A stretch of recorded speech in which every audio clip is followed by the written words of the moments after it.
जय मसीह की आप सभी का स्वागत करते हैं सुबह के इस खूबसूरत समय में, जब हम परमेश्वर की महिमा के लिए जमा हुए हैं ताकि खूबसूरत सा गीत गाए, उसके नाम का शुक्र करें। और आज की सुबह एक बार फिर मैं आप सभी का खैर मकदम करता हूँ। तेरा फजल बस काफ़ी है मुझे। और सच में परमेश्वर के फजल के मातहत हम सब लोग जीवित हैं और खुदा का शुक्र करते हैं कि दिल्ली में भी जो रिकवरी रेट है वो बढ़ता जा रहा है। बहुत से लोग ठीक हो गए हैं। 10,000 लोगों की नंबर्स हैं जो कि अभी एडमिट हैं, जिनका इलाज चल रहा है। स्पेशली कोरोना से बहुत से लोग हैं जो अलग अलग बीमारी से जूझ रहे हैं, लेकिन हम दुआ करेंगे खुदा बाप उनको बरकत दे।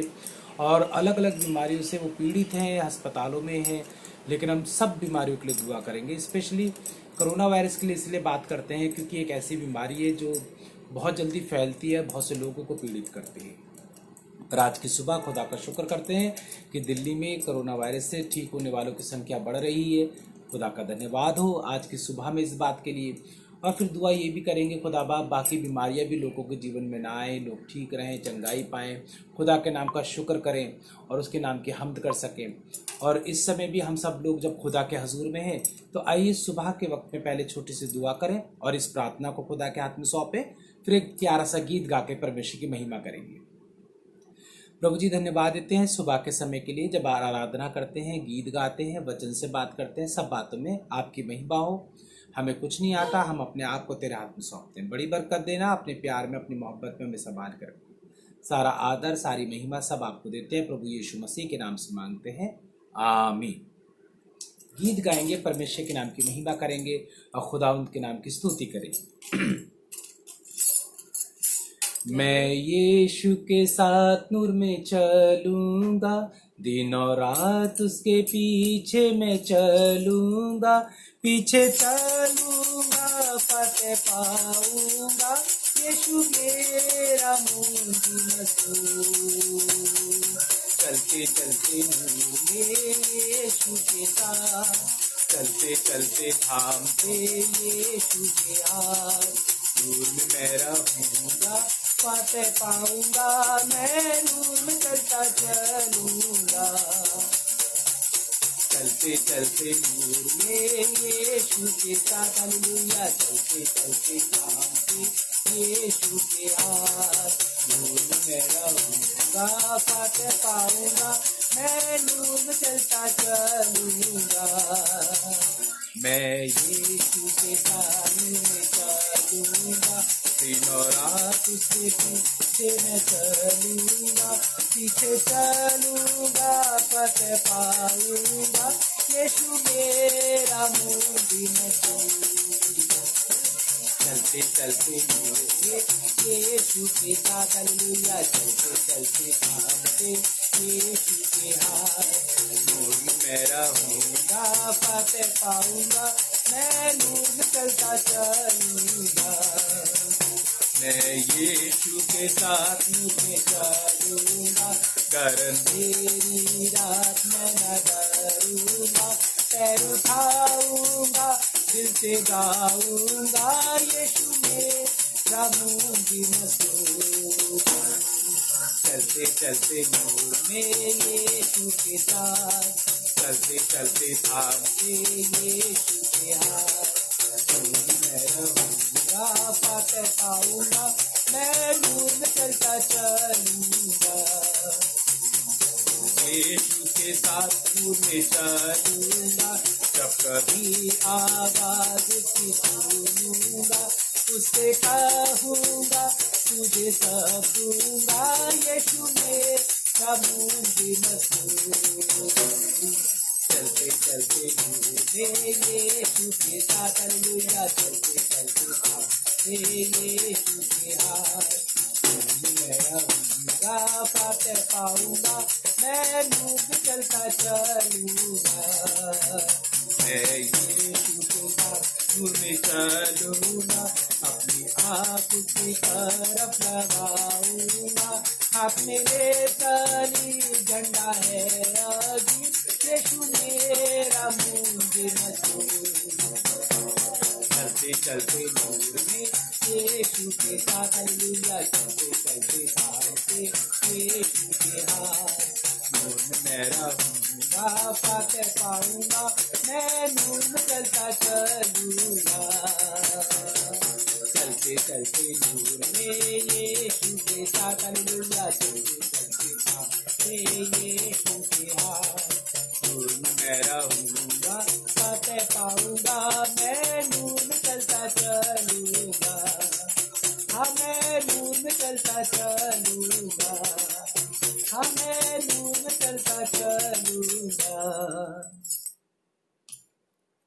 और यीशु मसीह के नूर में जब हम चलेंगे तो हम उसकी बरकतों को हासिल करेंगे और हम परमेश्वर के अनुग्रह को हासिल करेंगे। परमेश्वर की ज्योति, जैसे आज सुबह की ज्योति निकली है तो हमें बड़ी अच्छी लग रही है सुबह की ज्योति, और हमें अच्छा लगता है कि रोशनी मिले, अंधकार से निकल के आए। उसी तरह परमेश्वर की ज्योति भी हमारे जीवन के लिए बहुत ज़रूरी है। दुनियावी रूप से तो ये वाली ज्योति ज़रूरी है, और रूहानी रूप से परमेश्वर की ज्योति हमारे लिए बहुत ज़रूरी है। इसलिए जब परमेश्वर की ज्योति जीवन में आती है तो आनंद आता है, खुशी आती है, प्रेम आता है, और फिर हम परमेश्वर का धन्यवाद करने पाते हैं।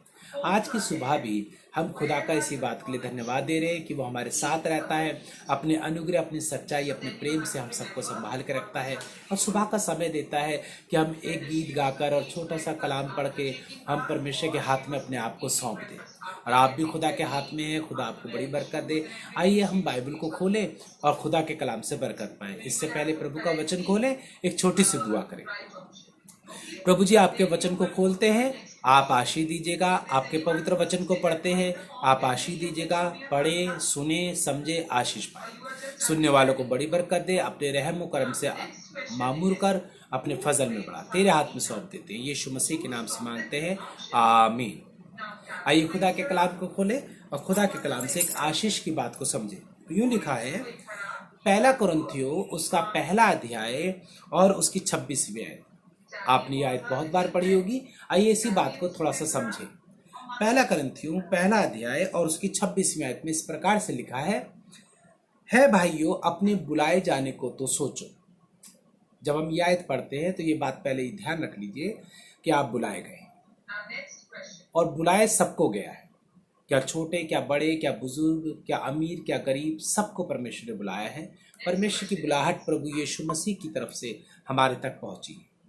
यीशु मसीह की आवाज़ के द्वारा हम लोग उसकी तरफ बढ़े हैं, चले हैं, आगे बढ़े हैं।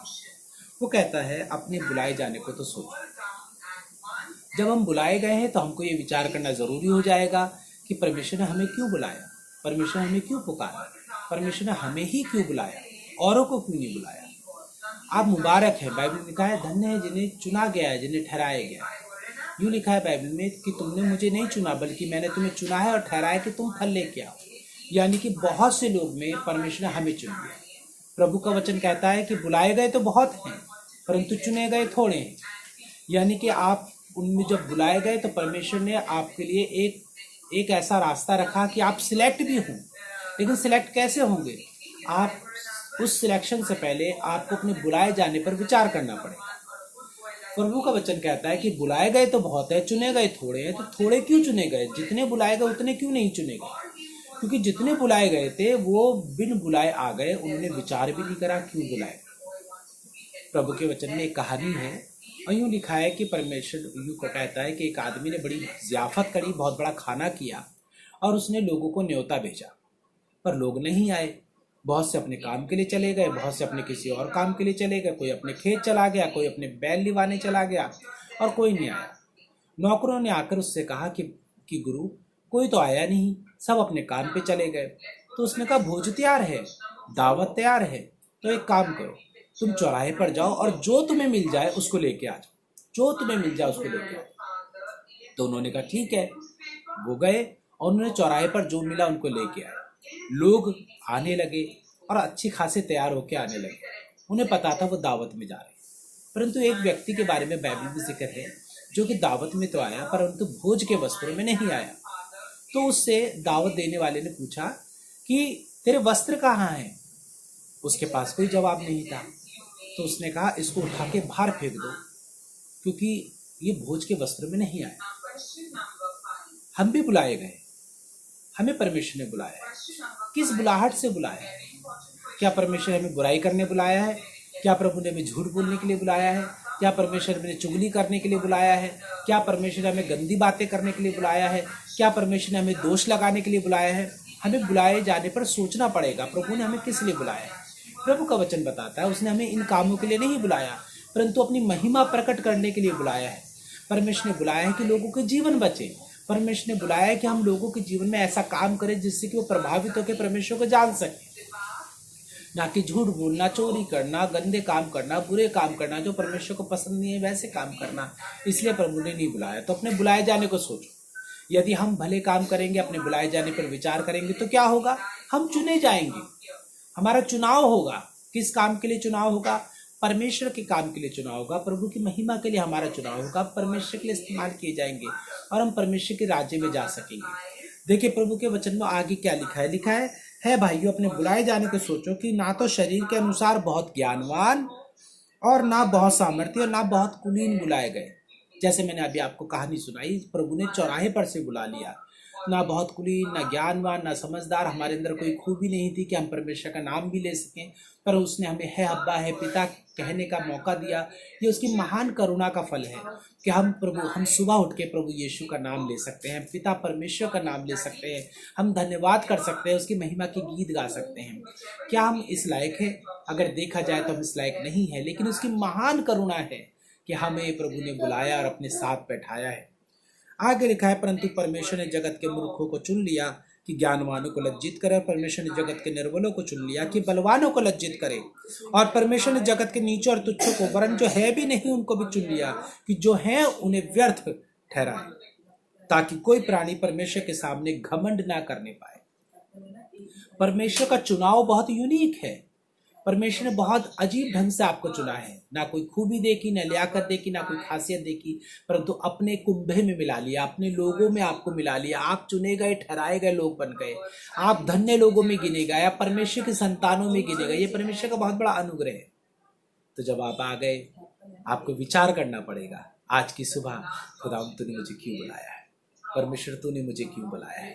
क्या तूने मुझे इसलिए बुलाया है कि मैं अपनी मर्जी पे चलता रहूं? तो अपनी मर्जी पे तो हम पहले भी चल रहे थे, हम अपनी मर्जी पे ही तो चल रहे थे। नहीं, परमेश्वर ने अपनी मर्जी पे नहीं बुलाया हमें, अपनी मर्जी पूरी करने के लिए नहीं बुलाया, परंतु परमेश्वर ने कहा कि तुम मेरी मर्जी के अनुसार चलो। परमेश्वर ने कहा तुम मैं जो चाहता हूँ वो करो, और हम उसकी मर्जी पे ही चले। जैसे यूहन्ना उसका 15वें अध्याय में लिखा है, यदि हम उसकी आज्ञाओं को मानेंगे, यदि हम उसके तरीके से करेंगे, तो क्या होगा? हम उसकी दाखलता में बने रहेंगे और हम फलवंत हो सकेंगे। ये परमेश्वर का वचन है। आप मूसा के जीवन को देखिए, जब उसके पीछे लोग चल रहे थे तो परमेश्वर चाहता था ये परमेश्वर की आवाज को चुने और परमेश्वर के पीछे पीछे आ सके। परंतु जब वो लोग गुड़गुड़ाने लगे, कुड़कुड़ाने लगे, अपनी मर्जी करने लगे, तो क्या हुआ? वो वहीं बयाबान में ही मर गए। वो जा नहीं सके जहाँ परमेश्वर ले जाना चाहता। परमेश्वर हमको एक ऐसी जगह ले जाना चाहता है जहाँ आनंद है, जहाँ खुशियाँ हैं, जहाँ पे आशीषें हैं, जहाँ पे परमेश्वर का अनुग्रह है। उसने हमें बुलाया है बुलाहट के साथ। और जब आप इस बुलाहट के रास्ते पे चल रहे तो जरूरी है आप ये जाने कि परमेश्वर क्या चाहता है, क्योंकि परमेश्वर का मकसद है आपको उस स्थान पे लेके जाना जो धन्य स्थान है। बाइबल में लिखा है, सकरा है वो मार्ग जो जीवन की ओर जाता है, चौड़ा है वो मार्ग जो विनाश की ओर जाता है। और आप किस रास्ते पे हैं, आपको आज विचार करना है कि प्रभु मैं बुलाया गया हूँ और मैं किस रास्ते पे चल रहा हूँ। मुझे तय करना होगा मैं कहाँ चल रहा हूँ, क्योंकि मेरा मकसद क्या है? मेरा मकसद है प्रभु तेरे पास आना। आज की सुबह हम सब परमेश्वर से कहें, प्रभु मुझे तेरे पास आना है, प्रभु मुझे तेरे पास आना है, तेरी उपस्थिति में आना है, तेरे करीब आना है, ताकि परमेश्वर मैं उस आशीष को ग्रहण कर सकूं जो तू मुझे देने वाला है। मैं उस प्रेम को देख सकूं जो तू मुझे देने वाला है। मैं उस आनंद को देख सकूं जो तू मुझे देने वाला है। मैं उस भलाई को देख सकूं जो मेरे जीवन में आने वाली है। और उसके लिए प्रभु मैं विचार करूंगा, मैं क्या करता हूँ, कैसे करता हूँ, क्या वो तुझे भाता है या नहीं भाता है। प्रत्येक दिन परमेश्वर आपको परखता है। आज भी प्रभु आपको परखेगा। जब आप घर से बाहर निकले, जब आप अपने लोगों में जाए, तो ध्यान रखें, परमेश्वर आपको परखेगा, परमेश्वर आपको परखेगा, परमेश्वर आपकी आशीष देगा। आज के दिन मैं आपके लिए प्रार्थना करूंगा ताकि परमेश्वर आपको आशीष दे। तेरा फजल काफ़ी है मुझे, ये बात आपके जीवन में छप जाए और आपकी ज़बान से बार बार निकले, तेरा फजल काफ़ी है मुझे, तेरा फजल बस काफ़ी है मुझे, और कुछ नहीं चाहिए, बस तेरा फजल काफ़ी है मुझे। आज खुदावन आप सबको बड़ी बरकत दे। सुबह के समय में मैं बहन अंजना को खुदा के हाथ में सौंपता हूँ। खुदा बाप बहन अंजना को, भाई गुडविन को बहुत बरकत दे, उनके खानदान को बहुत बरकत दे। मैं बहन मुस्कान को, भाई रॉबिन को और उनके दोनों बेटों को प्रभु के हाथ में सौंपता हूँ। खुदा उनको बहुत बरकत दे, मुस्कुराते रहें, खुश रहें। आज का दिन आपके लिए बहुत अच्छा हो। मैं बहन सोफिया को, उनके बेटे आशी को खुदा के हाथ में सौंपता हूँ। खुदा उनको बहुत बरकत दे, यूं ही बने रहे, खुदा में मुस्कुराते रहे। मैं भाई अरुण डेविड को, उनके बेटे अंश डेविड को, उनकी पत्नी शीतल डेविड को खुदा के हाथ में सौंपता हूँ। खुदा बहुत बरकत दे और अपने अनुग्रह सच्चाई में छुपा कर रखे। मैं दुआ करता हूँ बहन रीना थापा के परिवार के लिए जो हमारे साथ हैं। खुदा इनको बहुत बरकत दे, इनके परिवार को बहुत बरकत दे, यूं ही मुस्कुराती रहें, बनी रहें, खुदा में बहुत बरकत पा सके। आप पर खुदा की आशीष बनी रहे और जितने लोग हमारा प्रोग्राम बाद में भी देखेंगे, खुदा का प्रेम, खुदा की दया उनके जीवन में पाई जाए। आज का दिन आप लोगों के लिए बहुत अच्छा हो। आइए दुआ करें और आपको परमेश्वर के हाथ में सौंप दें। प्रभु यीशु मसीह, आपका धन्यवाद देते हैं सुबह के समय के लिए, आपने प्रार्थना करने का मौका दिया। मैं इन तमाम परिवारों को तेरे हाथ में सौंपता हूँ और जो बाद में आपका प्रोग्राम देखेंगे उनको भी तेरे हाथ में सौंपता हूँ। सबको नाम बनाम बहुत बरकत देना, अपने प्रेम, अपने अनुग्रह, अपने सच्चाई में छुपा के रखना, अपनी दया में बढ़ाना। आज का दिन उनके लिए बहुत अच्छा हो प्रभु जी। आपका प्रेम उनके अंदर पाया जाए, तेरे अनुग्रह उनके अंदर पाया जाए। दिन भर उनके साथ रहना, हिफाजत करना, हर बीमारी से, हर तकलीफ से, हर दुर्घटना से रक्षा करना और अपने साय में बनाकर रखना, ताकि जब शाम को 5 बजे मिले तो तेरा धन्यवाद दे सके। तेरी आशीष, तेरी करुणा, तेरा प्रेम हमारे जीवन पर पाया जाए, तेरी मोहब्बत हमारे जीवन में पाया जाए। प्रभु, हम सब कुछ तेरे हाथ में सौंपते हैं, तेरे हाथ में रखना चाहते हैं, तो हमारे साथ रहना, हमें आशीष करना। सारी महिमा तुझे देते हैं। यीशु मसीह के नाम से प्रार्थना पिता आपसे मांगते, सुने और कबूल करें। आमीन। खुदा बाप आपको बहुत बरकत दे। हमें अच्छा लगा, हमने आपसे बात करी और हम चाहते हैं खुदा बाप आपको यूं ही बढ़ाता जाए, यूं ही आशीष देता रहे और आप यूं ही मुस्कुराते रहे, यूं ही खुदा में बढ़ते जाएं और यूं ही परमेश्वर के आशीष को पाते रहें। आज शाम को फिर मिलेंगे, आपके साथ संगति करेंगे, खुदा के कलाम से आपको आशीषित करेंगे। तो जुड़े रहिएगा, बने रहिएगा हमारे साथ और परमेश्वर की महिमा करते रहिएगा। आज हम शाम को 6 बजे आपसे मुलाकात करेंगे।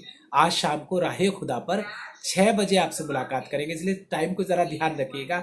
शाम को 6 बजे आपसे मुलाकात करेंगे, तो राहे खुदा पर 6 बजे आइएगा और हमारे साथ परमेश्वर की आराधना कीजिएगा।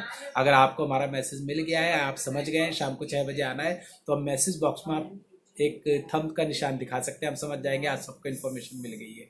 तो शाम को 6 बजे राहे खुदा पे हम आपके साथ संगति करेंगे। शाम को 6 बजे आप हमारे साथ रहना। शाम को 6 बजे मिलकर खुदा की आराधना साथ में करेंगे, खुदा का शुक्र करेंगे। तो हम शाम को 6 बजे मिले और खुदा आपको बरकत दे। हम थोड़ा थोड़ा टाइम इसलिए बढ़ा रहे हैं क्योंकि हम चाह रहे हैं, क्योंकि अब सब जॉब कट पे निकलने लगे हैं, बिजी होने लगे हैं, तो 5 बजे वो हो नहीं पाते हैं। तो इसलिए हम थोड़ा सा टाइम बढ़ा देंगे शाम को 6 बजे का, ताकि आप शाम को 6 बजे हमारे साथ संगति कर सकें। तो गॉड ब्लेस यू। शाम को 6 बजे मिलेंगे और आपके साथ परमेश्वर की महिमा करेंगे। सुबह का सलाम आपको मिले। खुदा आपको बहुत बरकत दे। God bless you.